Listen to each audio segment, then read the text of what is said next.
तो solar system में कुल आपके 8 प्लेनेट हैं, ठीक है ना, जिसमें आपका एक सन है, तो सन तो एक आपका स्टार है, ठीक है ना, पूरे सोलर सिस्टम का कह सकते हैं कि वो मुखिया है, ठीक है। और उस सन के चारों तरफ चक्कर लगाने वाले जो 8 ग्रह है ना, वही हमारे क्या कहते हैं, पूरे मिल करके सौर मंडल बनाते हैं। सौर मंडल के जो 8 ग्रह है उसमें से सबसे नजदीक का जो ग्रह है वह आपका कौन सा है, मरकुरी है, यानी बुध ग्रह है। उसके बाद आपका शुक्र ग्रह आता है, और उसके बाद जाकर कहीं हमारी पृथ्वी आती है, यानी तीसरे नंबर का जो ग्रह है वो आपका पृथ्वी है, यानी सूर्य से तीसरे नंबर का ग्रह पृथ्वी है। पृथ्वी के बाद आपका मंगल आता है, मंगल के बाद आपका बृहस्पति आता है, बृहस्पति के बाद आपका शनि आता है, शनि के बाद आपका अरुण, और अरुण के बाद आपका आता है वरुण, यानी कुल 8 आपके प्लेनेट है। तो इन सभी प्लेनेट्स में हम बात करने वाले यहाँ पे पृथ्वी के बारे में। किसके बारे में बात करेंगे, पृथ्वी के बारे में बात करेंगे, ठीक है ना। और भी कुछ इंपॉर्टेंट चीजें हैं, मैं पहले बता दूं फिर पृथ्वी पे चलते हैं। जैसा कि आपको पता होगा कि जो बुध ग्रह है, जो कि सबसे छोटा ग्रह, यानी हमारे सौर मंडल का सबसे छोटा ग्रह अगर कोई है तो बुध ग्रह है, इसको नोट कर लेंगे कहीं पे, ठीक है ना। बुध ग्रह सौर मंडल का सबसे छोटा ग्रह है, और यह एक ऐसा ग्रह है जिसके पास कोई भी मून नहीं है, यानी बुध ग्रह के पास अपना कोई चंद्रमा नहीं है। जैसे पृथ्वी पर एक चंद्रमा है, ठीक है ना, वैसे बुध पर आपका कोई भी चंद्रमा नहीं है, यह आपको जानना चाहिए। वहीं दूसरी तरफ शुक्र ग्रह, जो कि दूसरा सन से दूसरा आपका ग्रह है, और शुक्र ग्रह दूसरे नंबर पे होने के बावजूद सबसे ज्यादा गर्म ग्रह है, ये नोट कर लेंगे। सबसे ज्यादा गर्म ग्रह यानी hottest planet of the solar system, यानी सोलर सिस्टम का, यानी सौर मंडल का सबसे गर्म ग्रह कौन सा है, तो सौर मंडल का सबसे गर्म ग्रह अगर कोई है तो वो आपका शुक्र है। और शुक्र के पास भी अपना कोई मून नहीं है, यानी इसके पास भी कोई ग्रह नहीं है, ठीक है ना। और एक चीज और बता दूं आपके बारे में, जो शुक्र ग्रह है ना, उसको सांझ का तारा और भोर का तारा भी कहते हैं। और शुक्र ग्रह एक ऐसा ग्रह है जो कि आकार में पृथ्वी के समान है, और आकार में पृथ्वी के समान होने की वजह से इसे ट्विंस क्या बोलते हैं, अर्थ ट्विंस बोलते हैं, यानी पृथ्वी का जुड़वा बोलते हैं, यानी पृथ्वी का जुड़वा बोलते हैं। और किसी किसी किताब में आपको पृथ्वी की जुड़वा बहन भी शुक्र और पृथ्वी को कहा जाता है, ठीक है। तीसरे नंबर का जो ग्रह है वो आपका है पृथ्वी, और पृथ्वी एक ऐसा ग्रह है जिसपे एकमात्र कह सकते हैं जीवन संभव है। पृथ्वी पर जल अधिक होने की वजह से 3/4 पार्ट आपका क्या है, जल है, यानी जल अधिक होने की वजह से पृथ्वी को हम क्या बोलते हैं, पृथ्वी को हम ब्लू प्लेनेट बोलते हैं, नीला ग्रह बोलते हैं। और पृथ्वी एक ऐसा ग्रह है जिस पर जीवन संभव है, ठीक है ना। यहाँ पर कह सकते हैं कि एटमॉस्फेयर है, यहाँ के एटमॉस्फेयर में सबसे अधिक मात्रा में आपका नाइट्रोजन गैस है, फिर ऑक्सीजन है, फिर उसके बाद आपका कार्बन डाइऑक्साइड और भी अदर गैसेस हैं। पृथ्वी के पास अपना एक मून है, यानी पृथ्वी के पास मून की संख्या यानी चंद्रमा की संख्या केवल एक है, ठीक है ना। अब यहीं पर अगर हम बात करें मंगल ग्रह की, यानी जो चौथे नंबर का जो ग्रह है जिसको बोलते हैं मार्स यानी मंगल ग्रह, तो मंगल ग्रह जिसको हम रेड प्लेनेट बोलते हैं, क्या बोलते हैं, रेड प्लेनेट, ठीक है ना, लाल ग्रह बोलते हैं। और इसके पास मून की संख्या 2 है, यानी मार्स पर 2 मून आपको मिल जाएंगे, ठीक है ना। वहीं पर हम अगर बात करें बृहस्पति ग्रह की, तो बृहस्पति ग्रह सौर मंडल का सबसे बड़ा ग्रह है, ठीक है ना, सबसे बड़ा ग्रह है, ठीक है। और उसके बाद आपका सैटर्न आता है, तो दूसरा सबसे बड़ा ग्रह अगर कोई है तो आपका सैटर्न है, शनि है, ठीक है ना। और उसके बाद आपका अरुण, और उसके बाद आपका वरुण है, ठीक है ना। और सबसे ठंडा ग्रह कौन सा है, तो सबसे ठंडा ग्रह आपका अरुण है, ठीक है ना, लास्ट से दूसरा वाला, ठीक है ना, जिसको यूरेनस बोलते हैं आप इंग्लिश में, ठीक है ना। तो ये कुछ सौर मंडल के जितने भी मतलब प्लेनेट थे, ठीक है ना, जितने ग्रह थे उनके बारे में कुछ चीजें थी।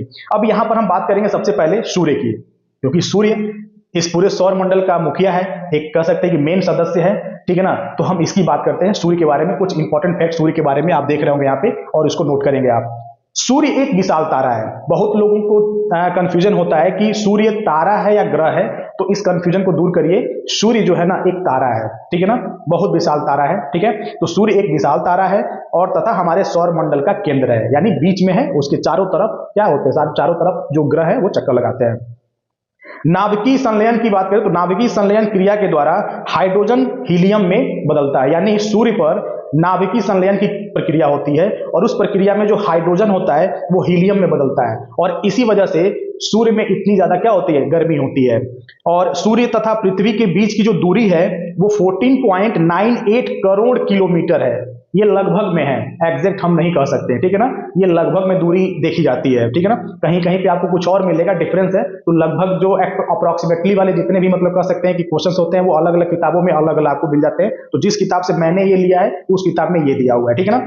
अब इसका अगला पॉइंट है सूर्य के बारे में, तो सूर्य ग्रहण के समय, सूर्य ग्रहण यानी जो सोलर इक्लिप्स लगता है, ठीक है ना, जिसको बोलते हैं सूर्य ग्रहण, चंद्र ग्रहण लगता रहता है, तो सूर्य ग्रहण के समय में सूर्य का जो कोरोना भाग दिखाई देता है, कोरोना वाला भाग जो चारों तरफ का जो भाग होता है सूर्य ग्रहण के समय में, उसका कोरोना वाला भाग दिखाई पड़ता है।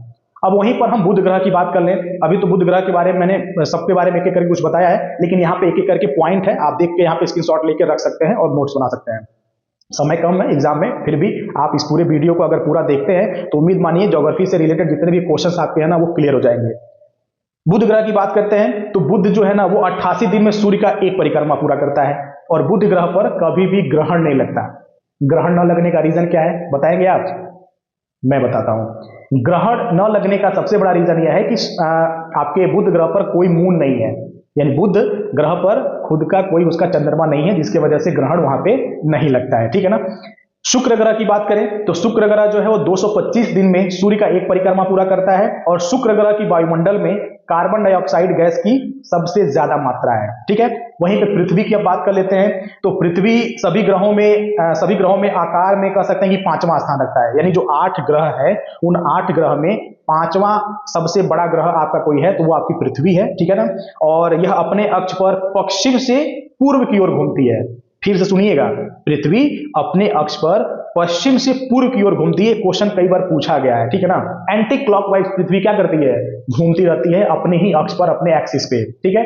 मंगल ग्रह की बात करें तो मंगल ग्रह आयरन ऑक्साइड की उपस्थिति के कारण यह लाल रंग का दिखाई देता है, यानी मंगल ग्रह पर आयरन ऑक्साइड की मात्रा सबसे ज्यादा है, जिसकी वजह से वो लाल रंग का दिखाई पड़ता है। मंगल ग्रह के वायुमंडल में नाइट्रोजन तथा ऑक्सीजन गैस पाई जाती है। फोबोस तथा डिमोस मंगल के 2 उपग्रह हैं। मंगल ग्रह पर 2 उपग्रह यानी 2 चंद्रमा हैं और उन 2 चंद्रमा का नाम क्या है? फोबोस और डिमोस, ठीक है। वहीं पर अगर हम अगला बात करें मंगल ग्रह के बारे में तो मंगल ग्रह की बात कर रहे हैं तो मंगल ग्रह का जो अगला पॉइंट है उसमें है मंगल ग्रह का सबसे ऊंचा पर्वत कौन है? निक्स ओलंपिया। निक्स ओलंपिया जो है वो मंगल ग्रह का सबसे ऊंचा पर्वत है। जो हमारी धरती यानी पृथ्वी के ऊपर सबसे ऊंचा पर्वत माउंट एवरेस्ट है, माउंट एवरेस्ट का 3 गुना ऊंचा है, ठीक है ना। पृथ्वी पर जो सबसे ऊंचा पर्वत माउंट एवरेस्ट है जिसकी ऊंचाई 8,848 मीटर है, उसका 3 गुना ऊंचा पर्वत आपके कहां पे? मंगल ग्रह पे है, जिसका नाम है निक्स ओलंपिया, ठीक है। वहीं पर बृहस्पति ग्रह के बारे में बात करें, जुपिटर की बात करें तो कह रहा है कि यह 11.9 वर्ष में सूर्य का एक परिक्रमा पूरा करता है, ठीक है। और बृहस्पति को लघु सौर तंत्र भी कहते हैं। ये इंपॉर्टेंट है, नोट कर लीजिएगा, अंडरलाइन कर लीजिएगा कि बृहस्पति को क्या कहते हैं? लघु सौर तंत्र कहते हैं। और इसके वायुमंडल में हाइड्रोजन, हीलियम, मीथेन और अमोनिया गैस की प्रधानता सबसे ज्यादा है। वहीं पर हम बात करें सैटर्न यानी शनि ग्रह की बात करें तो यह 29.5 वर्ष यानी 29.5 वर्ष में सूर्य का एक परिक्रमा पूरा करता है और इसका जो वलय है, वलय यानी उसके चारों तरफ का जो रिंग है, ठीक है ना, रिंग, ठीक है ना, वो बर्फ का बना है। यानी जो रिंग दिखता है ना आपको सुंदर सा सैटर्न के चारों तरफ फोटोज में आप देखते होंगे, तो वो किसका बना होता है? बर्फ का बना होता है। और इस ग्रह का घनत्व जो है ना वो पानी से क्या है? कम है। तो क्वेश्चन ऐसे पूछता है कि कौन सा ग्रह है जिसे अगर समुद्र में, अगर धरती के समुद्र में अगर क्या किया जाए, उतार दिया जाए तो उसमें तैरने लगेगा, तो वह आपका शनि है। वैसे तो शनि आकार में बहुत बड़ा, धरती के समुद्र में नहीं आ सकता, लेकिन अगर कहने के लिए कहा जाए कि अगर इसका घनत्व पानी से कम है तो वो क्या करेगा? वो डूबेगा नहीं, ठीक है ना, पानी में वो डूबेगा नहीं। नेक्स्ट आपका है अरुण। क्या है? अरुण। इसकी हम बात कर लेते हैं यहाँ पे। तो अरुण ग्रह की खोज ना वर्ष 1781 में 1781 ईस्वी में हुई थी और किसने किया था? विलियम हर्शेल ने। विलियम हर्शेल ने 1781 में अरुण ग्रह की खोज की थी। अरुण ग्रह को लेटा ग्रह भी कहते हैं, लेटा हुआ ग्रह कहते हैं, ठीक है ना, ये इंपॉर्टेंट है। 84 वर्ष में सूर्य का एक परिक्रमा करता है, ये अप्रोक्सीमेटली है, ठीक है ना, एग्जैक्ट नहीं है। अरुण के चारों तरफ भी शनि के तरह क्या है? वलय यानी रिंग है उसके चारों तरफ भी। शनि के चारों तरफ जिस तरह से रिंग आपको देखने को मिलता है उसी तरह का रिंग आपको अरुण ग्रह के चारों तरफ भी देखने को मिल जाएगा। यहां सूर्योदय जो होता है ना वो पश्चिम में और तथा सूर्यास्त जो होता है वो पूरब में होता है। ये इंपॉर्टेंट है, नोट करिएगा जरूर इसको कि अरुण ग्रह पर जो सूर्योदय होता है वो पश्चिम में होता है और जो सूर्यास्त होता है वो कहां पे होता है? पूर्व दिशा में होता है, ठीक है ना। ये इंपॉर्टेंट है, यानी अर्थ पर जिस तरह से सूर्योदय और सूर्यास्त होता है उसका जस्ट अपोजिट सूर्योदय और सूर्यास्त कहां पे होता है?